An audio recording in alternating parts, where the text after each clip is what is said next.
Halo cuy, balik lagi sama gua, Spovski Review.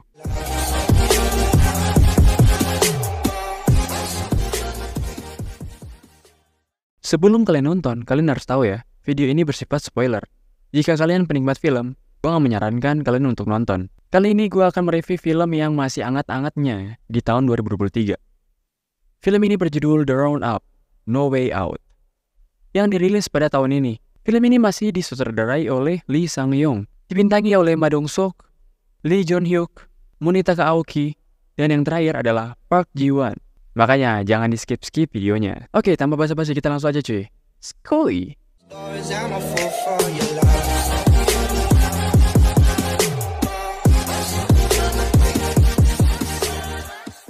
Film ini dimulai dengan memperkenalkan seorang Jo Sung-chul yang adalah seorang polisi korup yang berbisnis narkoba dengan anggota Yakuza bernama Ryo Tomokawa. Tomo sedang menyiksa seorang polisi yang sedang menyelidiki kasus bubuk magic. Dia adalah Kapten Jong Kyung-sik. Tapi karena telah mengganggu bisnis mereka memutuskan untuk menghabisinya menggunakan linggis. Setelah itu, Jo Sung-chul memperingatkan Tomo untuk lebih berhati-hati dalam memilih tempat transaksi dan juga tempat pembuatan narkoba. Terlebih lagi, Jo Sung-chul berniat untuk menjual barang haram tersebut kepada kriminal Cina. Kemudian Tomo menyuruh anak buahnya untuk membungkus Kyung-sik dengan plastik, lalu membuangnya ke lautan. Keesokan harinya terjadi sebuah keributan di tengah jalan. Ada beberapa preman yang memukul warga karena masalah kecil. Tidak lama kemudian datanglah bintang utama kita, yaitu Ma Sok-do. Dia pun langsung memisahkan mereka secara baik-baik. Namun para bedebah itu tetap ngotot. Ma Sok-do pun terpaksa mengajar mereka. Para bedebah itu dibuat koma dalam waktu yang singkat.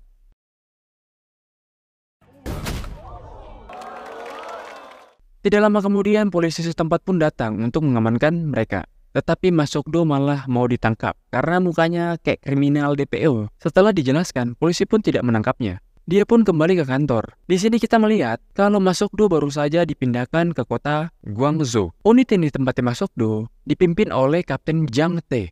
Dia juga memiliki rekan yang paling dia percaya, yaitu Kim Man-jae. Beberapa saat kemudian, unit mereka mendapatkan kasus baru untuk diselidiki dan menyadari kasus itu tidak masuk akal.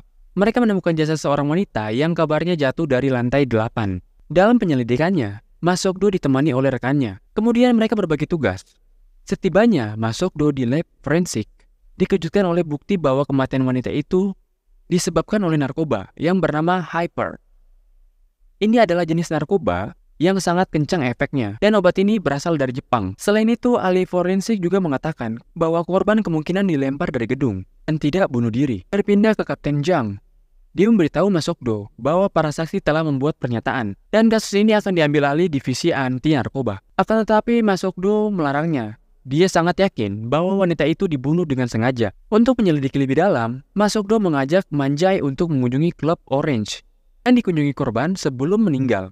Ma Sok-do mengenakan pakaian yang terlihat gangster dan terlihat sangatlah percaya diri karena badannya yang segede gaban. Tak lama kemudian ada seorang pria yang menghampiri Ma Sok-do. Dia adalah Jang Dong-mun, seorang informan yang memiliki jaringan yang luas.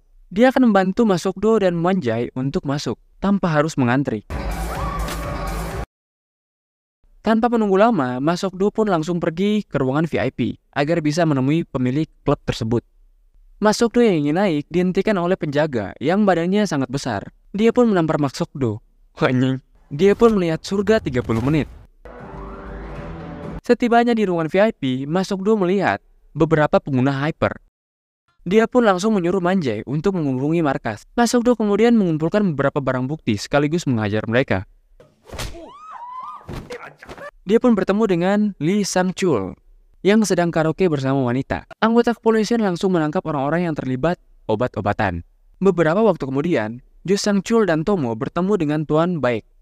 Dia adalah anggota dari triad Cina. Dan ini adalah Nona Jin, yang adalah bos besar mereka. Dia mengetahui bahwa obat ini berasal dari Jepang, dan saat ini susah mendapatkannya. Ditambah Jo Sang-chul menjual obat ini lebih murah. Mereka ingin membeli Hyper pada mereka. Jo Sang-chul berani menjual hingga 20 kilo. Itu membuat Nona Jin langsung memberikan uang muka pada mereka. Dan mereka pun membuat kesepakatan.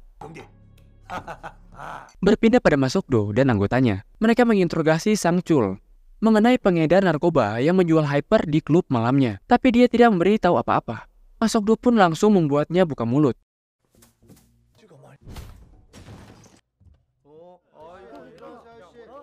dan mengatakan yang sebenarnya kepada Masokdo.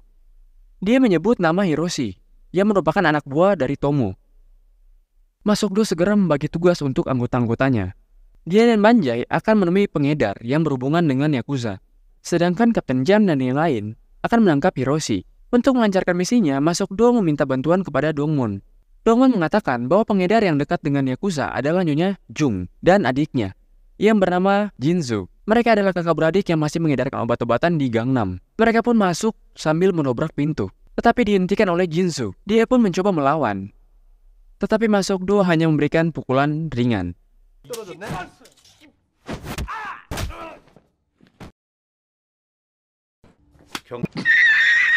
Dia pun langsung menggeledah tempat itu dan menemukan obat hyper itu yang disembunyikan oleh Nona Jung. Karena sudah ketahuan, Nona Jung pun akhirnya mau membuka mulut tentang Hiroshi dan gengnya. Masokdo langsung menghubungi Kapten Jang agar berhati-hati dalam menangkap Hiroshi, karena dia sangat berbahaya. Sesampainya mereka di apartemen, ternyata Hiroshi ditemani anggota Yakuza. Mereka pun mencoba melumpuhkan Hiroshi dan temannya. Akhirnya mereka berhasil menangkap mereka. Tidak hanya itu, Kapten juga menyita pil hyper sebanyak 20 kilo. Di perjalanan menuju ke markas, Kapten yang memberitahu Masokdo tentang hal tersebut. Tidak lama kemudian mobil mereka ditabrak anggota Jo Sang Chul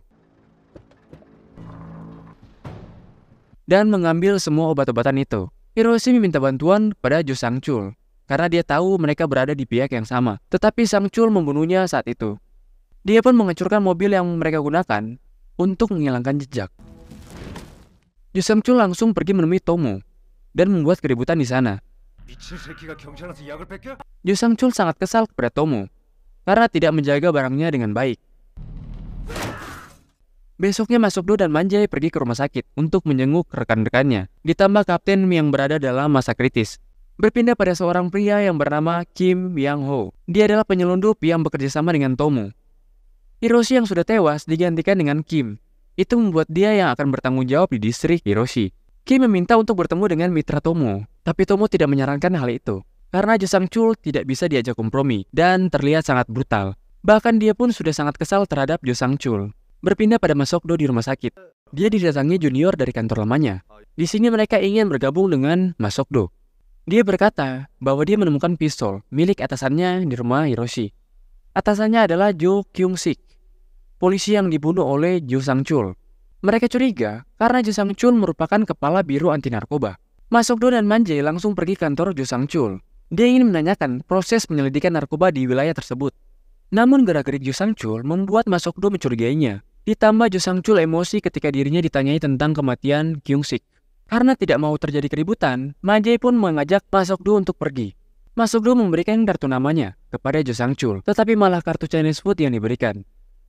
Di perjalanan, Masokdo menghubungi Donggu untuk menanyakan orang yang tahu banyak soal pengedar narkoba. Dan orang itu adalah gangster tengil yang mempunyai klub malam dan tempat jual mobil. Dia adalah Cho Rong-i. Orang itu yang ingin keluar dihentikan Masokdo. Cho Rong-i yang tengil menantang Masokdo. Adegan di sini tuh beda sama film sebelumnya. Yang gue tahu, Masokdo cuma bisa bikin orang pingsan, tapi di sini bisa bangunin orang pingsan. Dia pun dibawa ke kantor polisi untuk diinterogasi. Dia yang kalah telak langsung mau bekerja sama dengan polisi. Dia bahkan menyebutkan nama Tomo dan bersedia untuk menjebaknya. Berpindah di Jepang, orang ini adalah bos Yakuza yang sangat ditakuti yang bernama Ichizo. Dia mengirim seseorang untuk mengurus bisnis yang sudah berantakan di Korea. Orang yang dibayar adalah Riki, yang kita kenal sebagai Sanosuke. Dia adalah panglima Yakuza yang paling ditakuti. Selain untuk membunuh Tomo, dia juga diperintahkan untuk mengambil semua stok hyper milik Tomo. Dia pun berjanji untuk menyelesaikan masalah itu dengan cepat. Berpindah pada Jo Sang Chul yang panik karena Tomo membawa lari obat-obatan yang akan diberikan pada Baek dan Nona Jin. Dia meminta memberikan waktu 2 hari. Mereka berdua tidak peduli terhadap Jo Sang Chul yang adalah polisi, dan mereka tidak akan segan-segan menghabisinya. berpindah pada anak buah Tomo yang sedang bergegas mengambil uang, karena mereka akan menyusul bosnya yang sudah kabur. Tapi tidak lama kemudian, Rick dan anak buahnya tiba di sana. Dia yang sambil membawa katana langsung menebas mereka.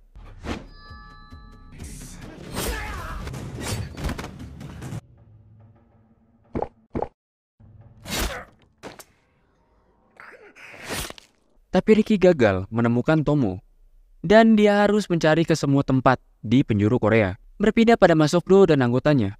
Mereka pergi ke Cyber Club yang adalah tempat bos tengil. Mereka diantar oleh Mimi yang sekalian menjadi penerjemah Masokdo. Tetapi para bedebah itu melawan Masokdo. Masokdo pun menghabisi mereka.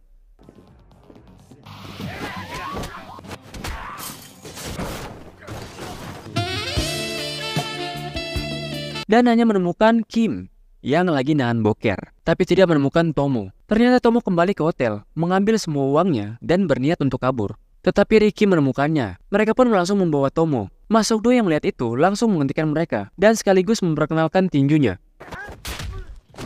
Tetapi Masokdo ditabrak oleh Ricky. Itu membuatnya tidak berdaya. Ricky pun berhasil membawa Tomo dan menginterogasinya, dan sekaligus menanyakan tentang penyimpanan stok hyper yang dia sembunyikan. Tetapi Tomo tidak memberitahu keberadaan narkobanya. Ricky pun menebasnya sampai tewas. Besoknya Jo Sang-chul menemukan mayat Tomo di dermaga. Dia pun semakin cemas akan hal itu. Masokdo menyewa tempat prostitusi untuk menginterogasi Kim. Di round-up 3, adegan kocaknya tuh lebih banyak dibandingkan sebelumnya. Kim mengatakan bahwa mitra yang disebutkan Tomo bukanlah Yakuza, melainkan orang lain. Karena Kim yang tidak tahu dan belum pernah ketemu, dia hanya bisa menjelaskan hal itu. Dia menjelaskan mekanisme pengedaran narkoba dari Jepang sampai di Korea. Dan Ricky diutus untuk mengambil narkoba itu. Malamnya kita melihat anak buah Jo Sang-chul yang sedang mencari narkoba di apartemen Tomo. Datanglah Ricky dan langsung membunuhnya.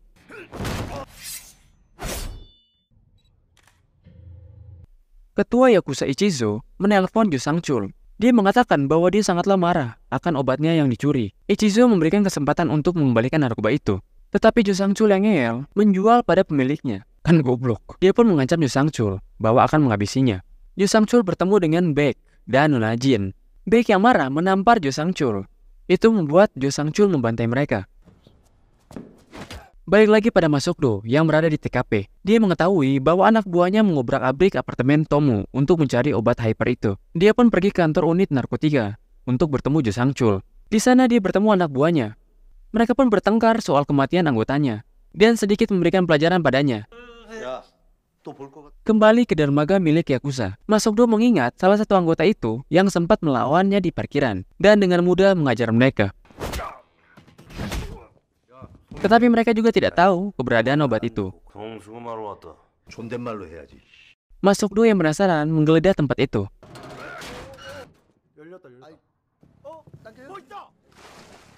Dan menemukan obat itu yang berada di bawah kapal. Dia pun kembali bertemu dengan Chorongi dan menyuruhnya menjadi tumbal yang akan menyebak Jo Sang-chul. Mereka menelepon Jo Sang-chul dan memberitahu bahwa mereka menemukan obat itu. Dia pun memberikan waktu dan lokasi untuk membawa obat itu. Tidak lama kemudian Jo Sang-chul menghampiri Ricky dan membuat kesepakatan. Berpindah pada Chorongi yang sudah berada di lokasi dan membawa obat hyper tersebut. Dia pun kaget. Ternyata Ricky yang berada di pabrik itu. Masokdo yang menghampirinya diketuk 2 kali. Dan tidak sadarkan diri. Ini nih pertama kali dia pingsan. Ricky membuka tas itu, tetapi dalamnya berisi garam. Ternyata itu adalah permainan dari Jo Sang-chul. Dia pun mengambil obat itu dan berhasil kabur. Begitu juga dengan Ricky. Masokdo yang sudah sadar berada di markas Ricky. Tetapi itu bukan apa-apa coy.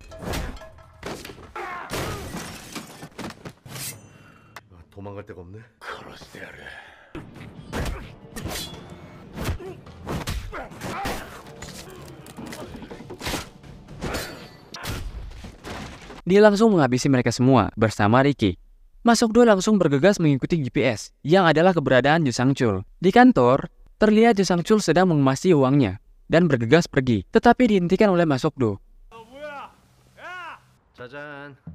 Dia bersembunyi di kantor, tetapi Masokdo yang sudah menaruh GPS membuat Jo Sang-chul tidak bisa melarikan diri. Jo Sang-chul pun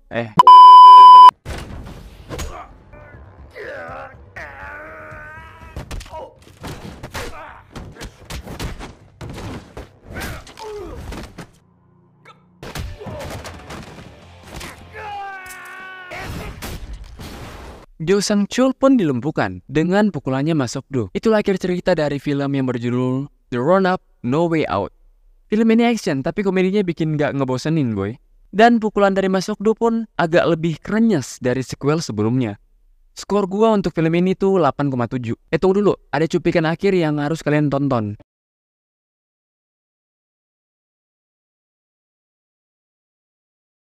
Oke, gitu aja. Jika kalian suka dengan video ini, like dan subscribe. Terima kasih dan sampai jumpa di video berikutnya.